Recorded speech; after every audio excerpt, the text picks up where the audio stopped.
बार आप देखना कि आप जो मर्जी जितना मर्जी कमा लो, आपकी पत्नी आपकी जेब देखेगी, आपकी कमाई देखेगी। अगर कोई सही नियत से देखता है हमें तो वो माँ बाप है। अरे मेरा बेटा तो बहुत कमजोर हो गया, कुछ खाता पीता नहीं है क्या?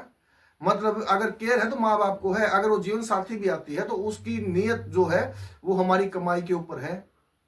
ठीक है ना? आप जितना मर्जी आपके अंदर स्ट्रॉन्ग प्रेम हो, हस्बैंड वाइफ के अंदर जितना मर्जी स्ट्रॉन्ग प्रेम हो, आप एक बार बोल के देख लेना, सारा प्रेम झड़ के खराब है। जैसे वो बोले मायके जाने के लिए, भाई की शादी हो, अगर वो बोलती है कि आप मेरे सब कुछ हो, आप जब उनके घर में कोई प्रोग्राम हो, अगर आपका ब्योत नहीं है भेजने का, तो आप कह के देख लेना कि पैसे नहीं है, तो वो आपके साथ वो रानी गहन मचाएगी कि आप सब कुछ भूल जाओगे। समझ गए? अगर हमें कोई सच्चा प्रेम कर सकता है तो हमारे माँ बाप ही हैं। और माँ बाप, हमें भी तो आगे बढ़ना है किसी न किसी का, और उनसे जो हम प्रेम कर सकते हैं वो दूसरा कोई नहीं कर सकता। इसीलिए कहता हूं प्रकृति नियति भेद नहीं करती, ये सच्चाई है। अगर आप किसी को प्रेम दोगे तो रिटर्न में प्रेम मिलेगा, अगर आप किसी को धोखा दोगे तो रिटर्न में धोखा मिलेगा। आप हमसे छुपा सकते हो, आप दूसरों से छुपा सकते हो, तीसरे से छुपा सकते हो, लेकिन जो कण कण में विराजमान है, जो आपके अंदर, आपके घट के अंदर ही बैठा है, जो सब कुछ देख रहा है, उससे कैसे छुपाओगे? बताओ मेरे को ये बात। प्यारे, नहीं छुपा सकते हम, नहीं छुपा सकते हम उससे जो हमारे अंदर पल पल हर चीज को देख रहा है। हम चाहे जितने मर्जी चतुर बन जाए, लेकिन वहां नहीं छुपा सकते। समझिए? तो जैसे हम बच्चे होते हैं, जब हम छोटे बच्चे होते हैं तो माँ बाप से अगर हम देखिए, पलट फेर परिवर्तन सब कुछ यही है, स्वर्ग नरक सब कुछ यही है। श्रीमद् भगवत गीता के अनुसार तो स्वर्ग नरक अलग बताया गया है, बट मैं, मेरी सोचता, जो मैं मानता हूं वो स्वर्ग नरक यही है, और यहीं से हम अपने कर्मों के फल भोग के शरीर खोड़, शरीर कपड़ा वो सब बदलते हैं। ठीक है? और जैसे हम बच्चे होते हैं, और हम बच्चे होते हैं, माँ बाप हमारे जो अगर हम खिलाते हैं, तो अगर माँ बाप से हम एक चीज पूछते हैं ये क्या है, तो माँ बाप बताते हैं ये वो चीज है, ये वो वस्तु है, ये वो पेड़ है, ये वो इंसान है। तो अगर वो हम उससे माँ बाप से 10 बार पूछे तो 10 बार ही वो जवाब देगा, वो हमसे परेशान नहीं होगा, वो सच्चा प्रेम है। और जैसे ही माँ बाप के कदम बुढ़ापे की तरफ उठते हैं, ठीक है, और बुढ़ापे की तरफ जैसे माँ बाप के कदम होते हैं, फिर उनके अंदर बचपना आ जाता है। कहते हैं ना कि उम्र टप जा 60 और अक्ल जा है 60। प्रकृति यही देती है ना, यही लेती है सब कुछ। तो वो उनके कदम बुढ़ापे की तरफ होते हैं, तो उनकी जो बुद्धि होती है ना, कहते हैं ना बच्चों, बूढ़े माँ बाप, बूढ़े शरीर की जो बुद्धि है ना वो बच्चे की तरह होती है। और फिर हम जवानी में होते हैं, वो बुढ़ापे में होते हैं, और वो हमसे उस बुढ़ापा बहुत सी बीमारियों को लेके आ जाता है साथ में गिफ्ट। और जब हम माँ बाप हमारे, या हम बुढ़ापे की तरफ होते हैं ना, बच्चों से जितना प्रेम हो तो वो वहां दिखता है। अगर हम अपने बच्चों से पूछेंगे कि बेटा ये क्या है, वो एक बार बोलेगा कि ये फलानी चीज है। माँ बाप को सुनाई नहीं दिया, समझ नहीं आया, अगर दोबारा उन्होंने पूछ लिया कि बेटा वो क्या चीज है, तो हम उनको रिटर्न क्या देते हैं, आप समझ जाओ। जवाब,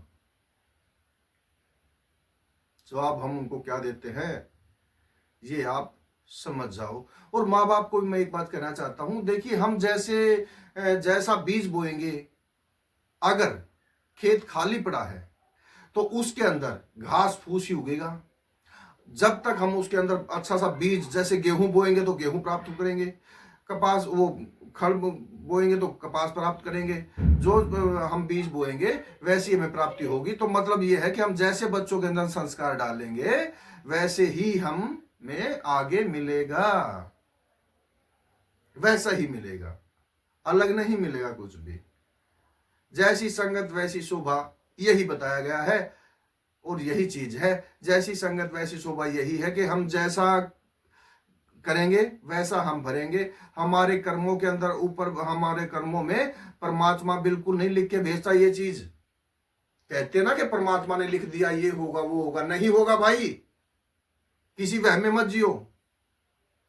अगर कमाना है, सूर्य के 7 घोड़े बताए गए रथ में, और ये जो 7 दिन है, रविवार, सोमवार, मंगलवार, बुधवार, वीरवार, शुक्रवार, शनिवार, ये जो 7 दिन बताए गए हैं, यही बताए गए हैं सूर्य के 7 घोड़े।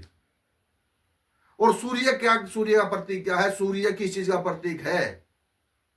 एक हिसाब से देखा जाए तो बाप मेहनत करता है सूर्य की तरह, और सूर्य क्या कहता है कि 7 दिन मुझसे पहले उठ और घोड़ों की तरह दौड़, सब कमाएगा। और कमा कमा के क्या कर लेगा भाई? कौन पेट नहीं भरता? बताओ। फर्क इतना है, आज जो ढाबे पे खा रहा है, मेहनत करके कल वो रेस्टोरेंट में खा लेगा बड़े में। आज साइकिल है, कल बाइक ले लेगा। आज बाइक है, कल गाड़ी ले लेगा। ठीक है, एरोप्लेन में घूम लेगा।